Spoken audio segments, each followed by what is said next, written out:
Está tudo a ouvir? André, estás a ouvir? Pedro? Estamos a ouvir. Está tudo a ouvir? Tudo bem. Aí, pessoal, está todo conectado? Está tudo a ouvir bem? Ok. Boa. Boa. Ok. Boa, já estamos aqui nos 133 participantes. A coisa hoje promete outra vez. André, podemos dar início? Ou queres fazer mais algum compasso de espera? Ainda estão algumas pessoas na waiting room, mas se calhar podes ir apresentando a sessão e, entretanto, com certeza toda a gente irá entrar. Ok. Então, desde já, uma boa noite a todos os presentes. Ok. Obrigado aí ao Emanuel Gonçalves por ter aceitado o nosso convite. Portanto, o nosso convidado de hoje, Emanuel Gonçalves, ele é administrador e coordenador científico da Fundação Oceano Azul, é investigador, biólogo marinho e, como não podia deixar de ser, é um fantástico mergulhador. Temos o nosso Pedro como moderador, o nosso Pedro Castro, o Dive Master da Anti-Diving Center, que vai ser o homem das perguntas e respostas. O André, o Base Leader da Anti-Diving Center, também vai ser o moderador, que vai dar aqui algum apoio e no final vai falar um pouco sobre a Antia Online Academy. Portanto, no final desta sessão, se puderem ficar mais um minuto ou dois para o André explicar ao pormenor o que é isto da Antia Online Academy, ok? E podem tirar as vossas dúvidas também. Como nas outras sessões, no final da apresentação do Emanuel vai haver 30 minutos para as perguntas. Se tiverem ainda com vontade de ficar mais um pouco, o Emanuel garantidamente está disponível para isso, nós também, para tirarmos todas as dúvidas e esclarecimentos. Acho que vai haver uma surpresa no final, o Emanuel já falou que vai haver uma surpresa, estou ansioso para saber o que é que vai acontecer. E dito isto, vou então passar a palavra ao Emanuel Gonçalves. Emanuel, muito obrigado por teres aceitado o nosso convite. A sessão é toda tua. Bem-vindo. Jorge, eu é que agradeço. Muito obrigado. Boa noite a todos.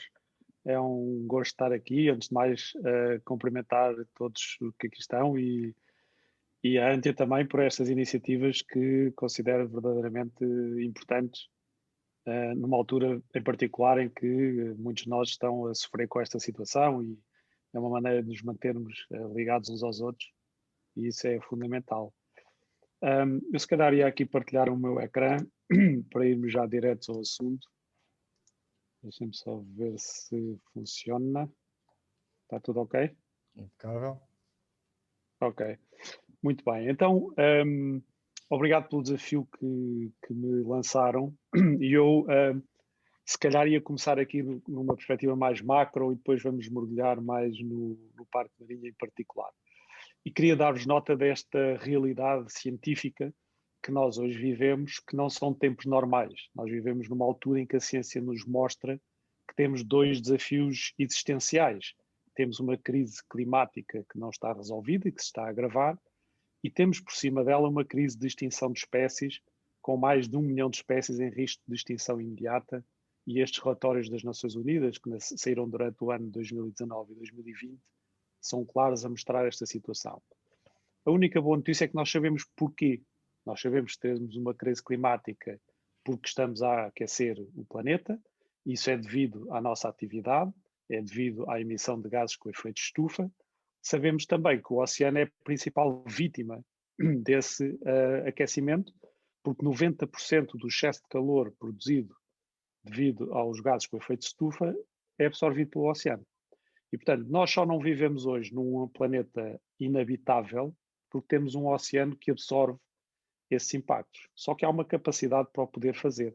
Também sabemos que 25% de todo o CO2 produzido é imediatamente absorvido pelo oceano e isso está a tornar o oceano mais ácido. E como consequências destes processos e de outros, como por exemplo o excesso de fertilizantes, está também a ficar com zonas sem oxigênio e falarei um pouco disso mais à frente. Portanto, temos aqui, de facto, um conjunto de problemas grandes que se refletem hoje nas notícias. Portanto, estas são notícias do final do ano passado, início e final do ano passado. Tivemos um recorde na Antártida de 18,3 graus e um recorde na Sibéria de 38 graus. E isto nunca tinha sido registado nos termómetros. Tivemos também meses, a fim de meses, durante o ano 2020, em que foram os meses mais quentes desse mês particular, desde que há registro. Tivemos o setembro mais quente, o julho mais quente, o janeiro mais quente, e já agora acabámos o janeiro de 2021 como o janeiro mais quente que alguma vez foi registado. E se olhar aqui para este gráfico, eu acho que ele é completamente elucidativo.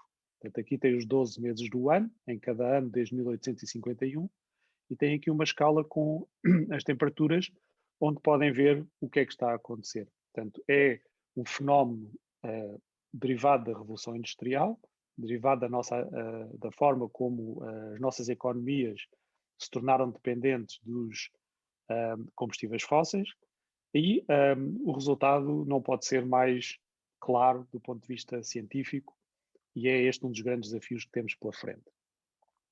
E uma das consequências que estas alterações climáticas têm no oceano é que as espécies estão a reagir a elas, ou seja, muitas das coisas que nós vemos são, por exemplo, espécies a migrarem para os polos, espécies a passarem por aqui, espécies a aparecerem em Sesimbra como nunca foram vistas antes. E, portanto, e com maior abundância. Portanto, temos uma consequência imediata destes efeitos que são visíveis naquilo que nós chamamos uma tropicalização destas zonas temperadas. E quando nós falamos em tropicalização, normalmente temos assim no nosso imaginário estas praias tropicais fantásticas, cheias de palmeiras. Mas este fenómeno não é necessariamente positivo para as comunidades biológicas e positivo para aquilo que isto representa. Isto é um trabalho que fizemos aí com as comunidades do Parque Marinho, em que se vê de forma clara que, quando vamos buscar os dados dos últimos 50 anos, esta tropicalização é um fenómeno recente, é um fenómeno das últimas 2 décadas. Não quer dizer que para trás não havia também, de vez em quando, um ano mais quente, onde a fauna apareciam alguns organismos que não pertencem aqui, digamos assim, mas agora isso está a ver-se de forma cada vez mais permanente e com uma também maior permanência destas espécies nas nossas águas. Este foi um registro muito interessante do Cláudio Dias, que fotografou este peixe que aqueles que já mergulharam na costa africana sabem, está completamente fora do seu hábitat natural, digamos assim, mas está aqui alegremente no meio dos sargos, no Parque Marinho, e nós registámos isto do ponto de vista científico como, de facto, uma anomalia derivada de um ano também muito quente, mas que cada vez mais encontramos estas evidências.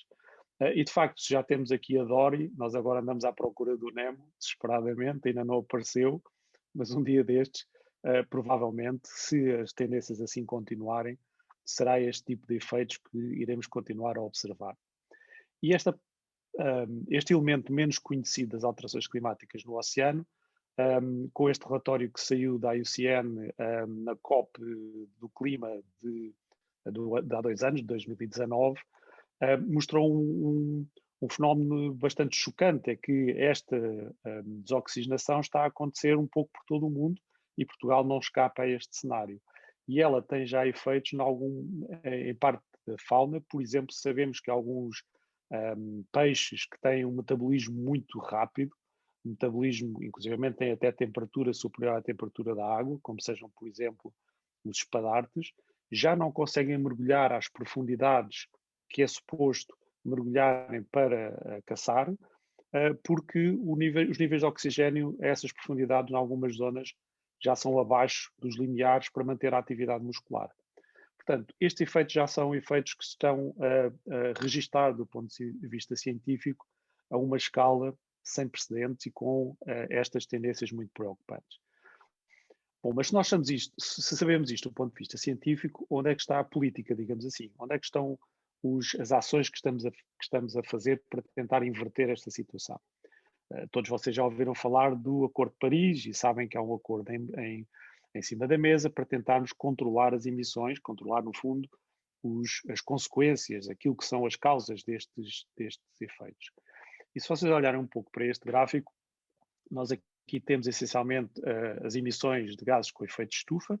Conseguem ver o rato ou não? Estou aqui a apontar, não sei se conseguem ver. Sim? Ok. Então, temos aqui os gases com efeito de estufa, temos aqui o registro histórico do aumento destes gases, ok? E aqui temos cenários deste lado. Este cenário a cinzento é o cenário se nada fizermos. Portanto, se não tivermos Acordo de Paris, acabamos o século com um planeta irreconhecível, com quase 5 graus de temperatura estimada média acima da temperatura normal. Mas mesmo pensando naquilo que são as políticas otimistas hoje, acabaremos com 2 a 3 graus de aumento de temperatura. Ora, o Acordo de Paris é um acordo que tenta limitar o aumento de temperatura do planeta a 1,5 graus. Ok? Portanto, aquilo que são os acordos, aquilo que são as medidas hoje em dia das políticas mais otimistas estão a levar-nos aqui. Isto quer dizer que nós temos, segundo a ciência, uma década, não temos mais. Portanto, temos agora até 2030 no máximo para implementar esta inversão desta curva que vocês aqui veem.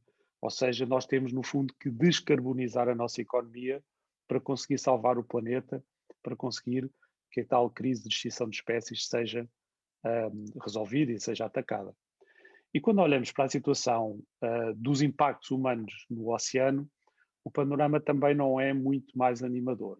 Nós sabemos também que apenas 13% do oceano está intacto, o que quer dizer que se nós pensarmos um pouco o que é que será uma Amazónia no oceano, ou seja, em que todas as componentes do sistema estão intactos, desde os grandes predadores até às bases das teias tróficas, de facto já só permanecem 13%, e portanto temos um gigantesco desafio à nossa frente de como é que vamos resolver estes impactos.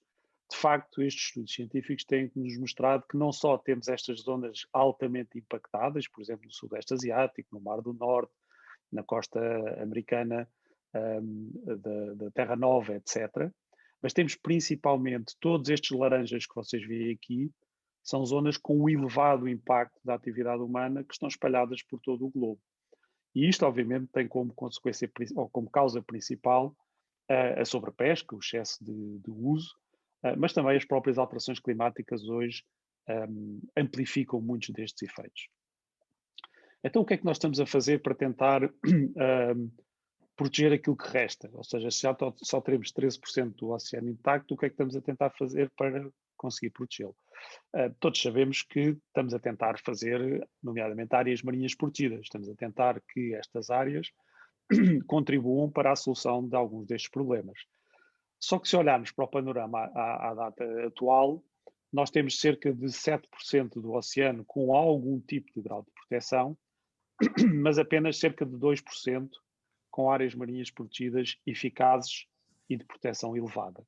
Ou seja, áreas marinhas protegidas onde não há pesca, que são aquelas que nós sabemos que produzem mais efeitos, e eu já falarei um pouco também sobre isso. E, portanto, nós temos feito muitas áreas marinhas protegidas, apesar de tudo ainda muito longe daquilo que é necessário, mas muitas delas, ou a maior parte, não funciona, e isso é um problema. Se quiserem alguns números, 98% das áreas marinhas protegidas do Reino Unido permitem arrasto de fundo. No Mediterrâneo, há mais arrasto dentro das áreas marinhas protegidas do que fora. 96% dessas áreas marinhas protegidas permitem pesca. Portanto, estamos a falar de um panorama em que, de facto, não temos ainda capacidade para utilizar estas ferramentas convenientemente. No entanto, estão a ser negociados já objetivos de até 2030 conseguirmos ter 30% do oceano protegido. Isso quer dizer que nós vamos ter que mudar radicalmente a forma como estamos a fazer essa mesma proteção. Alguns projetos têm olhado para esta questão da escala e da rapidez de uma forma interessante. Depois, na discussão, podemos falar em mais detalhes sobre isto, se quiserem. E um desses projetos é um projeto da National Geographic, chamado Pristine Seas, que esteve aqui connosco também, quer nos Açores, quer nas selvagens, onde trouxe a sua equipa documental, a sua equipa científica, e juntamente com uma parceria que fez com a Fundação Oceano Azul, e com vários outros parceiros, procura, no fundo, sensibilizar os governos para proteger estas zonas de forma eficaz e de forma efetiva, utilizando um conjunto de ferramentas científicas, onde o mergulho, obviamente, é uma delas, mas também câmaras remotas, câmaras que são colocadas em animais, até ROVs que utilizamos na expedição nos Açores, cartografia dos fundos marinhos, e, portanto, é possível, com estas técnicas, nós fazermos uma avaliação rápida daquilo que é o estado de saúde de uma região, de um sistema, e depois propor um conjunto de medidas de recomendações, que é aquilo que está vertido, por exemplo, nestes 2 relatórios das expedições que vos falei, quer aos Açores, quer às selvagens, e sobre as quais depois podemos discutir um bocadinho mais à frente. Mas então, quando nós olhamos para estes impactos cumulativos no ambiente marinho, nós olhamos para estes gráficos da FAO, este é o último gráfico estatístico sobre as pescas, e vemos aqui algumas coisas importantes. Por um lado, vemos que as pescarias selvagens, que é esta linha a laranja, basicamente atingiram um nível máximo a partir dos anos 80, ou seja, desde os anos 80 até agora, 40 anos passados, apesar de todo o aumento de tecnologia, apesar de todo o aumento de capacidade, nós já não extraímos mais biomassa do oceano. Isto, por um lado, se nós formos um economista e olharmos para isto, podemos achar que atingimos aqui um ótimo, estamos a extrair o máximo que o oceano pode produzir. Mas na prática, não é isso que acontece. O que acontece é que estas tecnologias têm ido cada vez mais fundo, cada vez mais longe, cada vez ir buscando recursos diferentes, porque vamos inexoravelmente esgotando aqueles recursos que existem. Vemos também que a aquacultura começa a desempenhar um papel importante na alimentação, cada vez mais, e muito em breve atingirá metade da proteína produzida a nível global. Mas quando nós olhamos para os estoques 1 a 1, vemos que a partir dos anos 50 esta é a tendência. É uma tendência de declínio, os estoques a desaparecerem e, portanto, um impacto global que só uma frota móvel altamente industrializada e que vai explorar este oceano, indo atrás dos últimos recursos, é que consegue ainda manter aqueles níveis de exploração.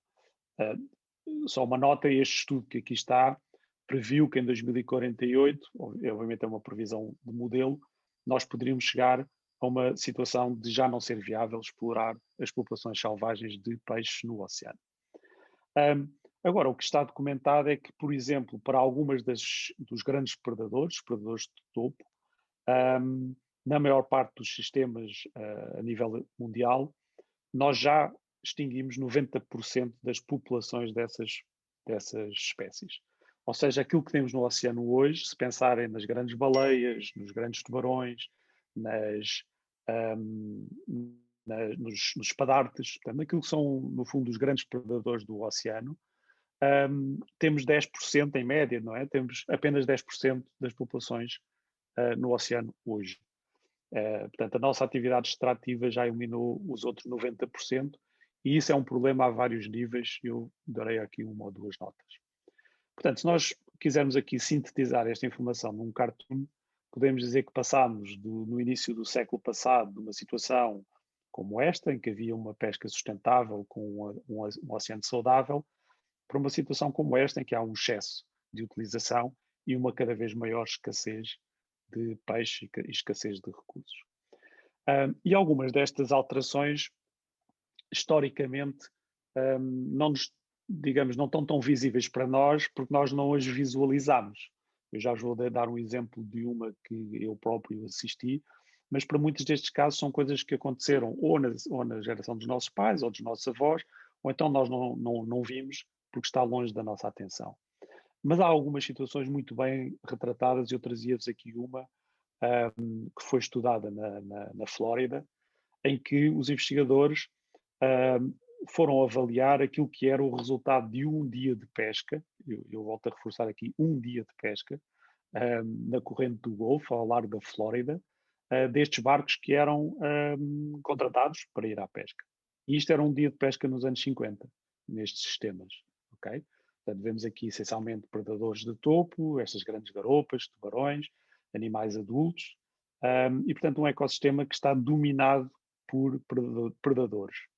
E isso é a grande lição que nós tiramos desta informação, é que os ecossistemas onde nós hoje mergulhamos, onde nós hoje vemos, são ecossistemas degradados. A maior parte do caso os predadores não estão lá, mas eles estavam cá.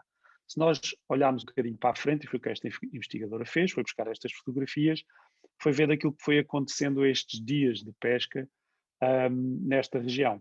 E, portanto, enquanto nos anos 50 era este o panorama, nos anos 70 podemos ver aqui um dia de pesca, já uma alteração significativa da abundância.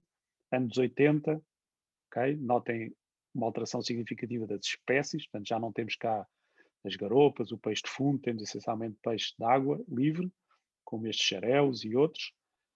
E nos anos 2000, um colapso completo deste ecossistema. Okay? Portanto, isto é uma demonstração, se quiserem, visual daquilo que a ciência tem mostrado. Mas então, se temos este desafio para resolver, como é que podemos ajudar o oceano a recuperar e como é que podemos ajudar a recuperar estes sistemas? Sabemos que as áreas marinhas protegidas são uma solução para isso. Só que estas áreas marinhas protegidas não são todas iguais e elas servem propósitos diferentes. E também sabemos na ciência que as áreas protegidas que de facto conseguem produzir o máximo de resultados ecológicos são aquelas que são totalmente protegidas, ou seja, onde não há atividades humanas ou não há atividades extrativas, aquelas onde se pode compatibilizar os usos com a existência da biodiversidade. Mesmo nestas onde não há atividades extrativas, mesmo assim, vão faltar alguns componentes daquelas onde não há nenhum tipo de atividade humana. Mas, ainda assim, todas elas vão produzir recursos, todas elas vão produzir resposta, todas elas vão produzir resultados. À medida que vamos acrescentando mais atividades humanas, nomeadamente extrativas, vamos tendo cada vez menos resposta destas áreas marinhas protegidas, e aqui entramos em várias áreas, ou em várias dimensões daquilo que se chamam áreas marinhas protegidas, mas na prática são áreas de conciliação de atividades, onde as atividades extrativas continuam a exercer, e quando essas atividades extrativas são exercidas com determinado grau de intensidade, o sistema já não consegue responder ou responde muito lentamente. No entanto, se nós dermos este espaço, se criarmos estes grandes espaços selvagens sem atividades extrativas ou com muito poucas atividades ou que sejam compatíveis, o sistema responde, o oceano responde e recupera. E, portanto, nós sabemos isso também da ciência de forma clara. Estas medidas de proteção, estas áreas marinhas protegidas, se forem implementadas de forma adequada, funcionam.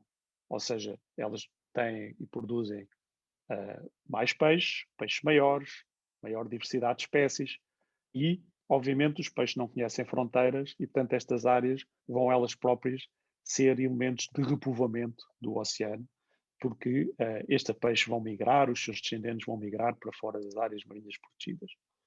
E, portanto, nós sabemos, do ponto de vista científico, há um conjunto de efeitos a esperar destas áreas quando são devidamente implementadas.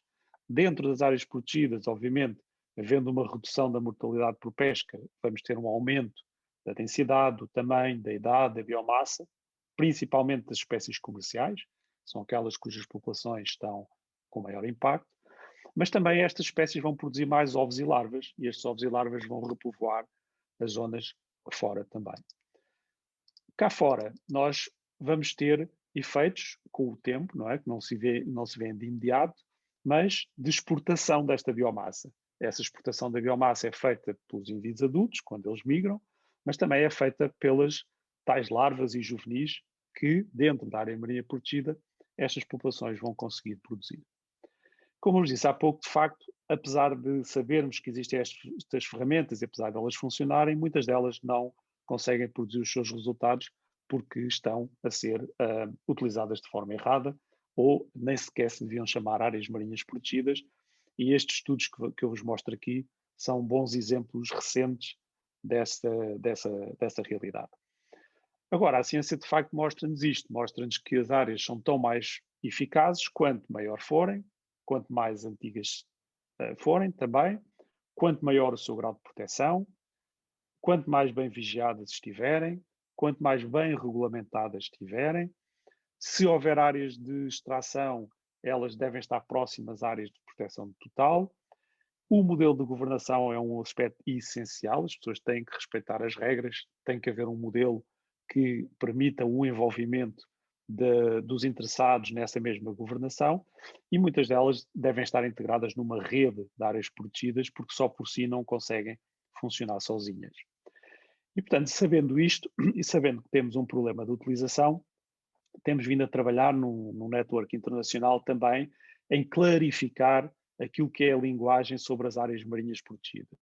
Nós chamamos a isto o MPA Guide, que está agora para ser publicado, e em que temos níveis de proteção por estados de implementação. Ou seja, nós não temos uma área marinha protegida porque um político vai dizer à televisão que vai proteger 15% do nosso oceano. Ok? Isso não muda a realidade. Portanto, só muda a realidade quando isso se transformar em lei, quando essa lei for implementada e se o grau de proteção for adequado e se essa implementação também for adequada. E, portanto, nós queremos as áreas marinhas protegidas aqui, deste lado. Ou seja, queremos as áreas marinhas protegidas com alto nível de proteção e queremos as áreas marinhas protegidas devidamente implementadas e geridas. A maior parte das áreas marinhas protegidas andam a algures aqui pelo canto inferior esquerdo e é isso que temos que evitar. E, portanto, esta sistematização ajuda-nos depois, e nós estamos a fazer isso para o caso português, a clarificar aquilo que temos para conseguir, então, convencer os decisores a mudar a realidade. Agora, de facto, é um prazer quando nós conseguimos mergulhar numa área marinha protegida devidamente implementada e recuperada. Isto é uma área no México chamada Cabo Pulmo, muitos de vocês, se calhar, já ouviram falar, e Cabo Pulmo era um deserto há 20 anos atrás, antes da comunidade se ter juntado e ter decidido que queria recuperar esse ecossistema. E hoje aquelas comunidades pescatórias, é uma zona muito remota da Baixa Califórnia, vive do turismo associado ao mergulho, é obrigatório ir nos barcos da própria comunidade para ir mergulhar, e temos estas imagens magníficas de um sistema recuperado e saudável, com tubarões-touro, enfim, com toda uma abundância de vida, onde de facto se percebe que estas ferramentas são funcionais, são úteis e podem trazer esse bem-estar às comunidades se forem de facto devidamente implementadas. Agora, para serem devidamente implementadas, nós também temos que ter aqui algum conhecimento científico, temos que perceber um bocadinho algumas das particularidades dos sistemas marinhos e eu vou-vos falar brevemente sobre elas. Uma delas é que os animais marinhos, a maior parte deles tem este sistema de vida em dois estádios, digamos assim. Os adultos estão em determinados ambientes, mas as larvas e os ovos andam noutros. E, portanto, se nós queremos ter uma estratégia que permita proteger estas espécies, vamos ter que perceber por onde é que andam estes diferentes fases do estado de vida. Não basta proteger, por exemplo, as rochas onde estão os adultos, se os juvenis estiverem ali num estuário ou numa zona costeira que está a ser impactada. Portanto, é preciso olhar para todo o ciclo de vida. Uma outra coisa que é muito importante é que nós estamos habituados a olhar para as teias tróficas assim de uma maneira simplista, em que temos os predadores de topo, depois temos as presas desses predadores, temos os consumidores primários, temos aqui o fitoplâncton, os produtores. Bom, mas as teias tróficas são coisas bastante mais complexas. Isto é uma teia trófica simplificada, ali com o nosso amigo bacalhau no centro, portanto do Atlântico Oriental, e percebemos rapidamente que é muito difícil, se não impossível, fazer um modelo que nos explique o que é que acontece se eu souber explorar aqui uma determinada espécie. Portanto, há uma enorme complexidade nas relações que tem que ser compreendida para nós podermos tirar o melhor partido destas ferramentas e, portanto, todas estas relações entre os diferentes ambientes, a biologia destas espécies, são relações importantes. Por exemplo, em algumas espécies, como esta que vocês veem aqui, há vários estados de vida que estão dependentes de muitos ambientes. Estão dependentes de esponjas, estão dependentes de ouriços, estão dependentes de pradarias marinhas, de corais. E, portanto, para termos os indivíduos adultos, nós temos que atender a que é necessário que haja esta proteção integrada de todos estes elementos. E também sabemos que diferentes espécies vão ter diferentes tipos de resposta. Por exemplo, muitas algas têm um grau de dispersão muito baixo, da ordem das centenas de metros, o que quer dizer que nós conseguimos protegê-las efetivamente com áreas pequenas. Muitos organismos, como alguns peixes, têm áreas de distribuição muito grande, da ordem das dezenas ou centenas de quilómetros, o que quer dizer que áreas muito pequenas não vão conseguir protegê-lo e só com áreas com dimensões elevadas é que conseguiremos fazê-lo. O mesmo que diz respeito ao movimento dos adultos. Temos espécies que ficam onde estão, onde recrutam, não é? Vão ali para uma rocha e nunca mais saem daquela rocha. E temos outras altamente migratórias, pensem, por exemplo, nas corvinas, que migram enfim, por zonas bastante vastas e, portanto, se queremos conseguir protegê-las, temos de ter uma rede de áreas suficientemente abrangente que permita essa proteção. E, portanto, quando nós pensamos na proteção de uma zona de costa, não é indiferente como é que pensamos fazer essa proteção, se devemos fazer uma área contínua, se devemos fazer várias áreas ligadas umas às outras. Portanto, toda a questão do desenho destas áreas protegidas tem toda uma ciência por trás, que hoje está madura e que podemos trazer para tentar alcançar os objetivos. Uma das coisas que muitas vezes é contraintuitiva é que é fundamental deixar os indivíduos maiores dentro da água. Eu digo que isto é contraintuitivo porque, por exemplo, nós ouvimos muitas vezes os argumentos da caça submarina dizendo que tem menos impacto porque direciona a indivíduos maiores. Isso não é necessariamente uma boa notícia, digamos assim, porque se vocês olharem aqui para este gráfico, podem ver com um aumento de 10 centímetros, portanto, de 40 para 50 e de 50 para 60, aquilo que é a diferença na produção de descendentes. Ok? Portanto, com um aumento muito pequeno de tamanho dos adultos, nós temos um aumento exponencial na produção de descendentes, que obviamente vai depois ter consequência na produtividade desse sistema. E notem que não só produzem, estas fêmeas maiores não só produzem muito mais ovos, como esses ovos são de muito mais qualidade. Portanto, a sobrevivência destes indivíduos aqui é muito maior do que a sobrevivência destes indivíduos aqui. E isto é contraintuitivo porque nós estamos muito habituados e muito formatados a dizer que é melhor apanhar os indivíduos mais pequenos maiores do que os mais pequenos, porque os mais pequenos devem ser deixados no sistema. Isso não é bem assim. Okay? Às vezes é preferível que as pescarias se dirijam à componente intermédia, se deixarem um estoque saudável de adultos, e esse estoque saudável de adultos vai repovoando esse sistema de forma contínua. E as áreas marinhas protegidas também têm um papel muito importante. Isto é verdade para espécies como, por exemplo, o robalo e muitas outras que nós conhecemos bem. Agora, quando olhamos para os efeitos globais dessas áreas protegidas, nós vemos que elas, de facto, se forem devidamente implementadas, isto é, as alterações que nós vemos nos diferentes parâmetros, na biomassa, nomeadamente no peso, vemos aqui aumentos muito significativos, podem chegar aos 3.000%, a média será à volta dos 400% nestes estudos que aqui estão, e, portanto, nós vamos ter, de facto, mais peixe e peixes maiores dentro destas áreas marinhas protegidas quando elas são devidamente implementadas, e isto verifica-se em vários estudos um pouco por todo o mundo que fizeram estas meta-análises sobre os resultados da proteção. E um dos melhores indicadores desses resultados é olhar para o comportamento da própria indústria, da própria pesca. E isto são algumas áreas ali na costa este norte-americana, em que temos estes quadrados, que são zonas de não pesca, não são necessariamente áreas marinhas protegidas, são também zonas de gestão de recursos, mas são zonas de não pesca. E aqui a cores, vocês têm o número de horas de pesca. Ok? Portanto, quanto mais para o vermelho tiver uma cor, mais horas de pesca estão. E Manuel, deixamos de ouvir, carregaste no. Ok. Ok? Peço desculpa. Não sei quando é que me perderam, mas vou assumir que aqui ouviram o que eu estava a dizer já relativamente a este slide? Sim, foi só 5 segundos. Ok. Pronto, estava a dizer, então que se olharmos para o comportamento da indústria, vemos estas áreas sem pesca e vejam onde é que eles se posicionam, ok? Portanto, temos aqui os barcos de pesca posicionados exatamente na linha destas áreas protegidas. Nós chamamos a isto na ciência o fishing the line. Não é fishing with line, é fishing the line. É pescar na linha das áreas protegidas. Isto quer dizer o quê? Quer dizer que estas áreas estão a produzir peixe e que este peixe está a sair, obviamente, cá para fora e que é muito mais rentável apanhá-lo logo aqui à saída do que mais longe. E, portanto, é um comportamento, digamos assim, onde nós podemos avaliar, de facto, os efeitos destas áreas.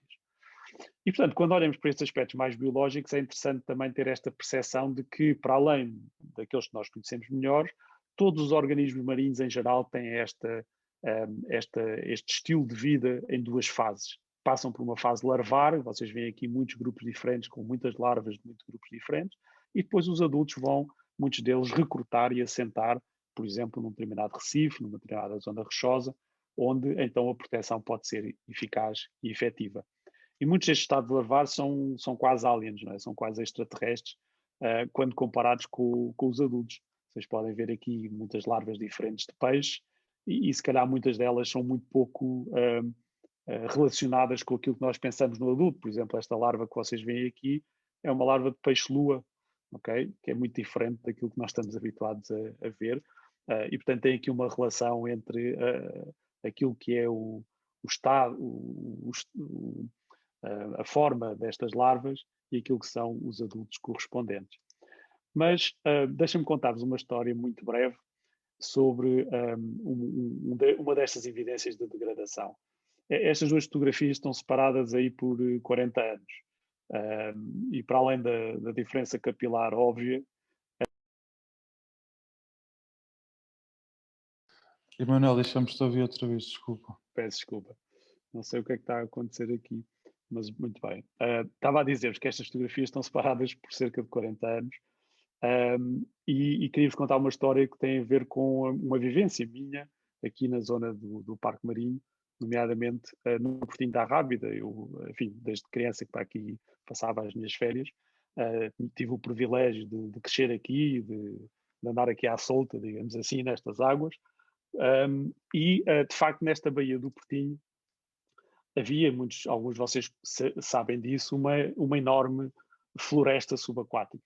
Havia uma enorme pradaria marinha que era um ambiente extremamente rico de vida e onde, de facto, hoje nós sabemos que é apenas um deserto, são apenas areias que aí estão. Mas fizemos um trabalho, isto depois já depois da minha chegada à universidade, fizemos um trabalho em que fomos recuperar as fotografias aéreas desta zona, vocês podem ver aqui nesta imagem, dos anos 40 até agora, e tentar perceber o que é que aconteceu a essa pradaria. Eu sei o que é que aconteceu porque estava lá e vi, e portanto foram obviamente impactos diretos, nomeadamente das ganchorras e também da captura de bivalves nesta zona. Mas nós quantificámos isso, ou seja, nos anos 40 tínhamos 26 hectares de pradaria só aqui nesta baía, nos anos 80, 14, no final dos anos 80, que foi quando se descobriram estes bancos de bivalves, começou a desaparecer totalmente e em 2003 já só tínhamos uma pequena mancha, que ainda conseguimos recolher alguns exemplares para análise genética e que nos serviu depois para lançar em 2007 um projeto de recuperação. Esse é o projeto Biomars, que começou muito à volta disto, uma parceria também com a professora Esté Serrão, da Universidade do Algarve, que tentámos várias técnicas então para tentar recuperar esta pradaria e trazê-la à sua glória anterior, porque são ambientes de facto extremamente importantes para a vida marinha. E portanto, deixem-me entrar agora então no Parque Marinho e deixar-vos aqui algumas notas. Esta linha que vocês veem aqui é a linha que conhecem, uma linha grosseira, mas pronto, conhecem, do Parque Marinho. Esta linha que aqui vocês veem é uma linha não precisa, mas é aquilo que foi a primeira proposta da área marinha protegida nos anos 60 nesta região. Okay? Foi submetido ao Ministério da Marinha nessa altura uma área marinha protegida que ia do Cabo da Roca ao Cabo de Sines, incluía os canhões de Setúbal e o canhão de Lisboa, incluía o estuário do Suado e o estuário do Tejo, porque já havia essa percepção muito clara de que esta zona era especial, que esta zona era uma zona extremamente rica, extremamente importante para a vida marinha e que valia a pena ser protegida. E, portanto, eu vou-vos dar agora aqui nota daquilo que tem sido o trabalho que temos feito nesta zona, desde a altura em que foi criado o Parque Marinho, o seu plano de ordenamento, os estudos de base que serviram para esse Parque Marinho, mas também o que temos feito depois disso, com um conjunto de trabalhos, onde hoje já registramos este número já está desatualizado, mais 1.800 espécies aqui para a região, que é um dos principais das zonas com maior biodiversidade do país. Muitas destas espécies têm estatuto mesmo de vulnerável, estatuto de conservação, principalmente espécies de tubarões e de raias. Temos grupos muito diversos, como vocês podem ver aqui, diferentes grupos com muitas espécies registadas, mas de facto, cada vez que um estudante vai mais a fundo tentar conhecer melhor um destes grupos, aparecem surpresas, aparecem espécies novas, aparecem de facto espécies que nós não estávamos à espera ou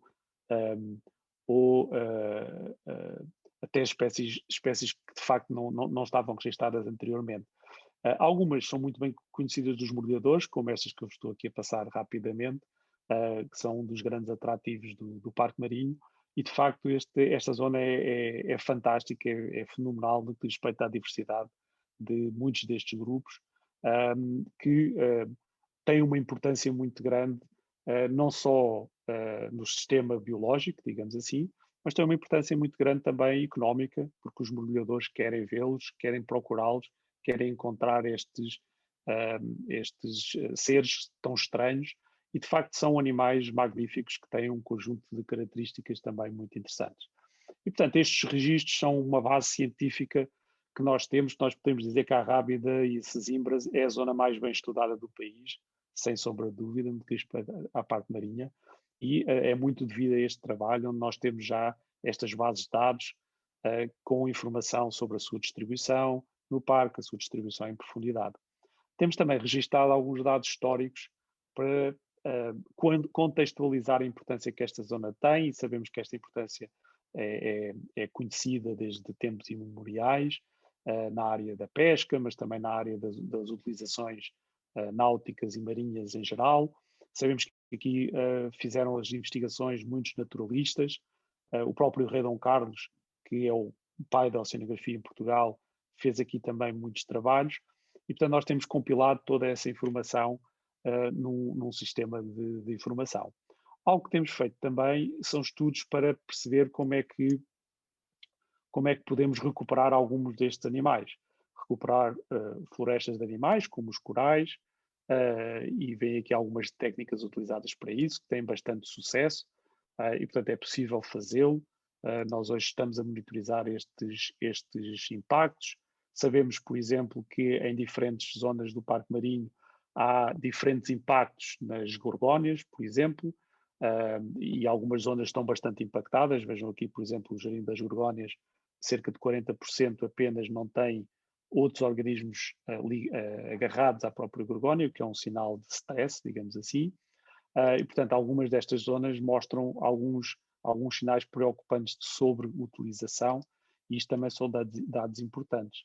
Temos também feito a florestação, digamos assim, e tentar perceber como é que se pode contribuir para a florestação de kelp, e fizemos aqui um conjunto de avaliações desde antes dos anos 2000 até agora, de onde é que se distribuíam principalmente os registros no Parque Marinho destas florestas de algas castanhas. Também estamos a testar alguns métodos de transplante para perceber aquilo que funciona para conseguir recuperar, e as pradarias marinhas, que desde 2007 temos tentado recuperar, enfim, com um sucesso relativamente baixo, mas está lá uma pradaria desde essa altura, na Praia dos Coelhos, tem vindo a crescer, mas é de facto muito difícil, depois de estragar, conseguir recuperar estas zonas. E, portanto, estamos a estudar também como é que as diferentes zonas da reserva estão a funcionar, como é que as diferentes espécies se distribuem e como é que elas respondem às medidas de conservação. Sabemos que as espécies comerciais começam a dar sinais de proteção, nomeadamente os sargos e outras. Há mais peixes lá dentro do que havia antes, mas é um processo em curso ainda na área da monitorização, que os mergulhadores também conhecem quando veem os peixes que aí estão. Mas fazemos também monitorização, por exemplo, com os pescadores, no que diz respeito àquilo que aparece nas próprias artes de pesca, com redes standardizadas, com os próprios pescadores, para perceber ao longo de todo o Parque Marinho quais são os efeitos que se vão observando. E aqui temos efeitos mistos. Temos uma evolução positiva inicial até 2010, mais ou menos, mas depois, a partir de 2010, começamos a ver que estes efeitos positivos começam a decrescer. Nós verificamos muitas atividades ilegais ainda associadas a esta área da pesca, mas, por exemplo, na zona complementar já se vê alguns efeitos também positivos desta mesma monitorização. Portanto, isto são ferramentas para nós percebermos como é que as coisas estão a evoluir. Outra ferramenta que temos é ir à lota e perceber o que é que está a ser descarregado. E vocês podem ver aqui, isto é só para a frota que tem licença para operar no parque, que desde que o parque foi implementado no seu plano de ordenamento, em 2005, não tivemos nem perda de rendimento, nem perda de capturas, e portanto temos aqui um sinal de que, pelo menos, apesar de ter sido limitado o acesso a algumas zonas, continua a atividade económica a ser uma atividade rentável e sem perdas significativas no global, não é? Não quer dizer que não possa haver áreas que estejam mais afetadas do que outras. Depois estamos também a usar estudos de telemetria, onde colocamos receptores nestes animais para perceber como é que eles se movimentam ao longo do parque, e podemos ver que diferentes espécies reagem de forma diferente. Para os sargos, estas áreas de proteção são muito efetivas, porque eles ficam nestas zonas onde estão. Para os linguados já é variável. Para os choques, por exemplo, não servem para proteção, porque estes animais um dia estão aqui, no dia a seguir estão dentro do estuário. Portanto, movimentam-se de uma forma muito vasta e, portanto, o parque só por si não é tão eficaz na sua proteção. Outra coisa que estamos a fazer são câmaras de vídeo que deixamos a flutuar no oceano e com o isco. Com isso podemos registar aquilo que há numa zona muito mais abrangente e estamos a compilar esta informação também para ajudar à decisão. Outras câmaras colocamos no fundo também com o isco e também nos permitem, sem a presença dos mergulhadores, perceber o que é que por ali anda. E agora ferramentas mais recentes de genéticas, de DNA, onde, tirando amostras de águas, nós podemos saber que animais é que andam por ali. Isto são estudos recentes que estamos a fazer, mas que, de uma forma mais simples e mais direta, nos permitem investigar coisas que não conseguimos investigar com os outros métodos.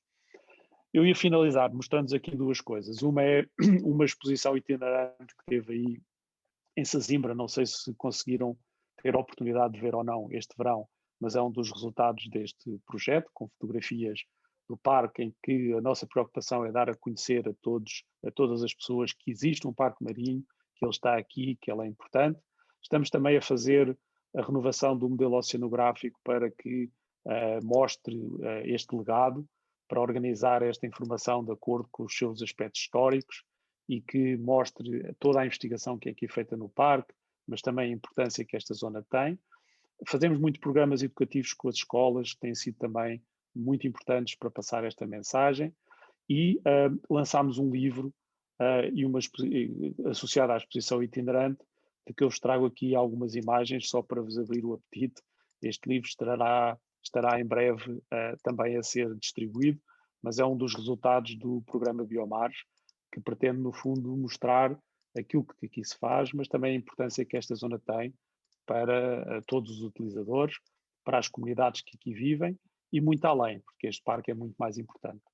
Bem, e a surpresa é que uma das ações que também fizemos foi lançar um website do Parque Marinho, que já há muitos anos que era preciso, e que finalmente conseguimos compilar toda esta informação e lançar este website. Ele está só à espera que o domínio seja registado pelas entidades, e muito em breve vamos tê-lo funcional. Eu trago-vos aqui em primeira mão aquilo que é o aspecto do website.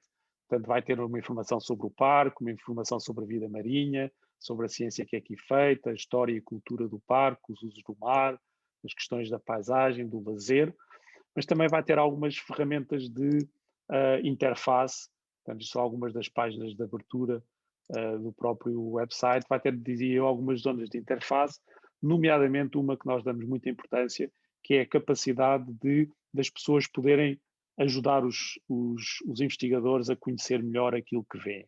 E, portanto, há aqui uma componente que nós chamamos de ciência cidadã, ou citizen science, onde é possível submeter fotografias, é possível submeter registros, e isso depois vai ajudar a compilar a base de dados, vai ajudar a aumentar o conhecimento, e também podem ser colocadas perguntas e dúvidas, esperamos nós.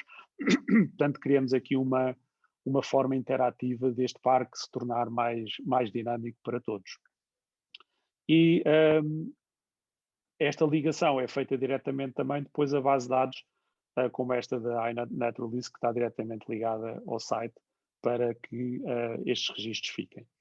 E, portanto, eu terminava mesmo esta apresentação dizendo-vos que temos um parque marinho, temos este problema global ao qual ele precisa de ser enquadrado, e nós sabemos que temos de facto de fazer 3 coisas muito difíceis, mas temos de fazer estas 3 coisas agora. Nós não podemos continuar a deixar que o oceano se degrade, temos que proteger o que resta, mas isso já não basta. Nós temos que ajudar a reconstruir aquilo que perdemos, porque proteger o que resta já não é suficiente. As áreas marinhas protegidas são de facto uma solução importante, não são a única solução, mas são uma solução importante, e para além disso é fundamental garantir que as atividades que se desenvolvem no oceano mudam as suas práticas e conseguem, de facto, encontrar as formas de se desenvolver de modo sustentável para que o futuro seja um futuro, de facto, com mais atividade económica, mas com melhor atividade económica, com melhor uso da natureza e que essa natureza seja valorizada, mas que esteja intacta e que esteja saudável, porque hoje estamos já, infelizmente, bastante longe disso. E pronto, agradecia muito a vossa atenção, agradeço muito uma vez mais o convite da Antia para esta sessão e estou à disposição para questões que tenham. Muito obrigado. Muito bem, Manuel, muito obrigado pela apresentação, foi espetacular. Tens aqui muitas perguntas para responder, garantidamente. Um obrigado por usares este dia para divulgar o site do Parque Natural, que acho que vai ser bastante interessante, garantidamente. E se for interativo, mais interessante ainda vai ser.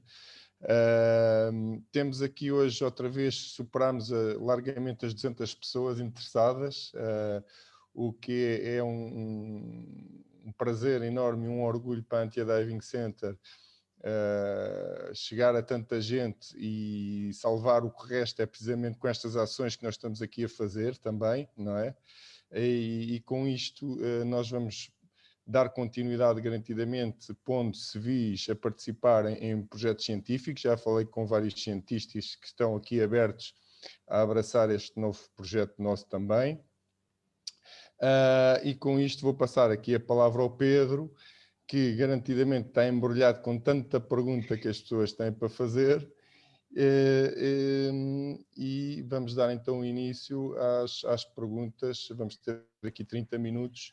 Se estiverem todos empolgados, eu vejo que as pessoas estão aqui muito empolgadas com esta sessão. Esta sessão está a ser muito interessante, não desprezando as outras sessões que foram igualmente interessantes.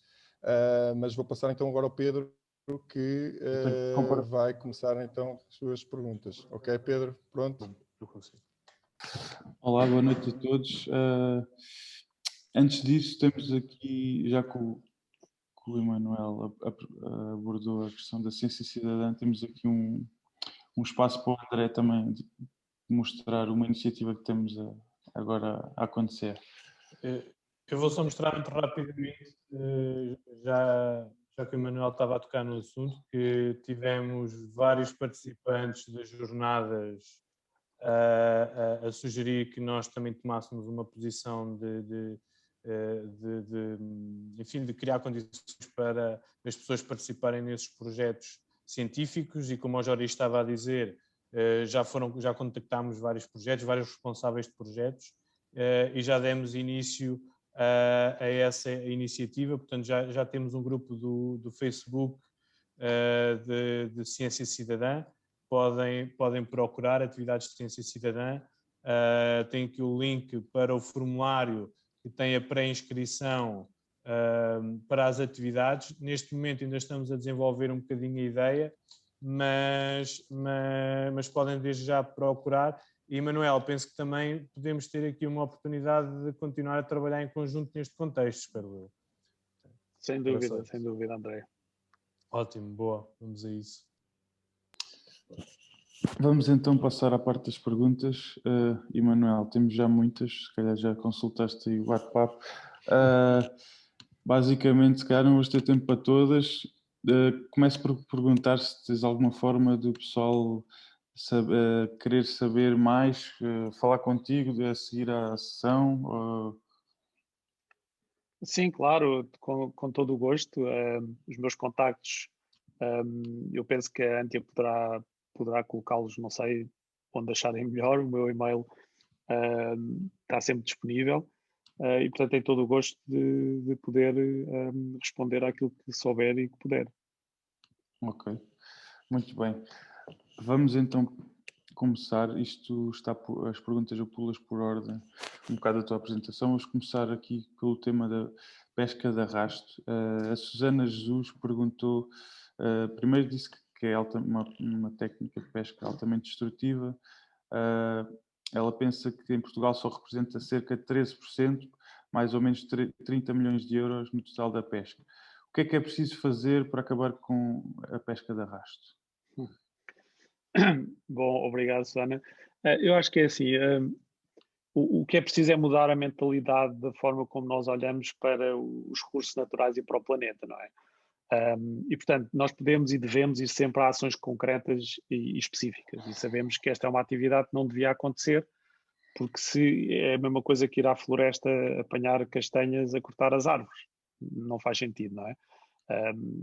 Portanto, na prática, o que tem havido, ou o que houve historicamente, foi uma falta de percepção daquilo que estávamos a fazer ao oceano. De facto, prejudicava o mesmo oceano, primeiro, e depois uma falta de visibilidade destes assuntos para a sociedade, que fazem com que seja difícil que estes temas depois sejam decididos politicamente, porque a maior parte das pessoas não sabe de facto o que está debaixo d'água. Agora, eu gostava de levar isto a uma perspectiva mais macro, se quiserem. Sabem, nós na Fundação Oceano Azul temos uma ação muito dirigida e muito concreta que, enfim, que é cientificamente suportada e que chega à seguinte conclusão. O problema essencial que nós temos é um problema de ter um sistema económico que incentiva a destruição do planeta. Ou seja, é mais barato nós destruirmos e poluirmos do que protegermos e não poluirmos, estão a ver? E, portanto, ao termos este incentivo no sistema económico, nós, de facto, estamos envolvidos, todos nós, toda a sociedade, num sistema onde a degradação é entendida como normal. E ela não deve ser. E, portanto, o arrasto é apenas um exemplo disso. Mas se vocês pensarem assim de uma maneira mais abrangente, se eu tiver um pequeno terreno numa zona interior com árvores, enquanto as árvores forem vivas, eu não ganho nada com esse terreno. Ok? Só quando eu cortar as árvores e vender a madeira é que eu tenho um rendimento. E isto é parte fundamental do problema. É que nós temos que conseguir remunerar a biodiversidade. Nós temos que conseguir remunerar a existência da vida em estado intacto. E, portanto, se a pessoa tem um conjunto de árvores no seu terreno e essas árvores são valiosas para todos, então tem que haver um sistema de remuneração associado. E se isso acontecer, na nossa análise custo-benefício, vamos deixar de fazer coisas como o arrasto de fundo, porque não há nenhuma justificação depois económica para o fazer. Enquanto hoje temos essa justificação, porque esse arrasto de fundo, apesar de tudo, traz rendimento para os pescadores, traz rendimento para a exploração dessas espécies e ninguém paga os custos, ou por outra, se quiserem, todos pagamos, não é? Mas não há uma atribuição direta dos custos à própria atividade económica. E, portanto, há todo este conceito novo, se vocês quiserem, de capital natural, onde este capital natural tem que se transformar naquilo que é a nova economia, tem que se transformar, tem que mudar profundamente as regras do jogo dessa nova economia. Foi uma resposta longa, Pedro, mas aproveitou para dar aqui para ligar vários pontos que eu acho que é importante, porque às vezes quando nos focamos apenas num assunto, a resposta não é imediata nem direta, não é? Se não conseguirmos olhar para isto de forma integrada. Muito bem, obrigado pela resposta muito completa. Temos aqui a Maria Sousa, que dentro do tema da pesca, agora outro tipo de pesca, diz primeiro que tu, tal como tu falaste na apresentação, devemos deixar os indivíduos maiores na água. Contudo, as leis da pesca e de proteção dos estoques têm ditado tirar, por exemplo, as sardinhas maiores, havendo restrições a nível do tamanho. Deveríamos aplicar outro tipo de controlo ao estoque de pescas? Qual é a tua opinião disto? Ok. As sardinhas é um caso diferente, não é? As sardinhas é uma espécie anual. Então, é uma espécie onde o que é importante é deixar que pelo menos uma percentagem significativa da população se reproduza. Enquanto que estas espécies de vida muito longa, como a que estávamos a falar, têm esse efeito desproporcional. Agora, o problema da regulação da pesca em geral vai todo bater ao mesmo sítio, não é? Que é, nós temos uma regulação que não está centrada em garantir que há suficientemente peixe dentro d'água para permitir que a atividade económica se efetue de forma perpétua, se quisermos assim, está centrada muitas vezes em atender àquilo que são algumas preocupações sociais e económicas de mais curto prazo, que fazem com que depois as regras do jogo estejam à partida enviesadas, digamos assim, e que não permitam essa recuperação. Uhum. Ok, muito bem. Vamos passar para a área da aquacultura, que falaste bastante ao pormenor ali numa fase da tua apresentação e a malta achou muito interessante. O André Martins pergunta se não achas que a legislação e fiscalização ao nível da aquacultura não seriam neste momento uma prioridade, dado a sua crescente importância. Sim, a aquacultura é engraçado, sabem? Vocês pensem um bocadinho assim. Nos animais terrestres, o que é que nós fizemos? Nós selecionámos umas 13 espécies, 14, e essas 13 ou 14 espécies representam 80% da nossa alimentação. Okay? E já não vamos caçar as espécies no meio selvagem, não é? Produzimos. Então, temos um sistema de produção de proteína que tem montes de problemas, portanto, não vamos discutir aqui as vacas e o metano, essas coisas, tem montes de problemas, mas houve esta seleção há muito tempo que nós deixámos de depender de facto dos sistemas naturais. No oceano não. No oceano nós continuamos a fazer caça selvagem, como se fôssemos à caça, não é? E portanto, se é verdade que é compatível, até porque os sistemas são diferentes, manter determinados níveis de exploração na pequena pesca costeira, nas comunidades indígenas, nas comunidades costeiras que dependem dela, a industrialização destes sistemas no oceano é uma aberração hoje em dia vista desse ponto de vista. E portanto a aquacultura tem que trazer aqui soluções para que essa proteína possa aparecer e que possa, e já traz hoje em dia. Agora, também tem que ser feita de acordo com regras, como foi dito e bem, e de acordo com escolhas. Porque não é a mesma coisa eu fazer uma aquacultura de bivalves ou de algas, por exemplo, ou fazer uma aquacultura de peixes predadores, okay? Onde vou colocar 10 kg de alimento para produzir 1 kg de peixe predador. Não faz sentido, estão a ver? Portanto, há formas corretas de fazer de lançar esta indústria e formas que não são ainda corretas de o fazer. E, essencialmente, no fundo, nós temos que fazer aqui uma linha. Eu comecei a apresentação com aquelas duas, eu chamei-lhe desafios existenciais, não é? A emergência climática e a crise de extinção de espécies. Então, nós temos aqui uma linha muito clara. As atividades económicas que descarbonizam e que protegem a natureza devem ser aquelas que os sistemas económicos incentivam. As atividades económicas que, pelo contrário, carbonizam e destroem a natureza têm que ser aquelas que nós progressivamente vamos desincentivando. Portanto, a aquacultura vai ser fundamental, certamente, já é hoje, mas tem que ter regras próprias que resolvam alguns dos problemas que ainda existem. E também não é necessário que acabe toda a captura selvagem. O que nós não podemos é ter navios fábrica a usar biomassa como se fosse barata, porque ela não é barata, ela devia ser cara. E aí essa indústria desaparecia, estão a ver? Muito bem. Tens estado a responder a muitas outras perguntas que também que foram feitas. A Margarida Pita queria saber um bocado a tua opinião. Acho que tu já acabaste por responder a opinião da aquacultura e pergunta também se a aquacultura não é também criar outro problema ao capturar espécies sem valor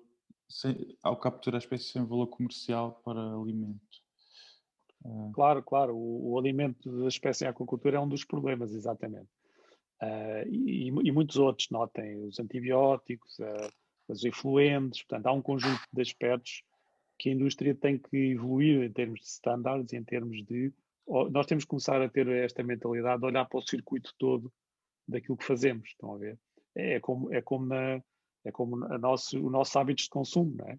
As coisas aparecem na prateleira a um determinado preço, mas nós não pensamos o que é que aconteceu àquelas coisas para aparecerem aquele preço na prateleira. Portanto, há todo um sistema à montante que no fundo nos tem incentivado a degradar o planeta, que tem que mudar. Portanto, estas novas indústrias têm que se posicionar nesta lógica da valorização da natureza e do capital natural, e se assim o fizerem, são boas soluções para nós resolvermos algumas dos desafios que temos atualmente. Muito bem.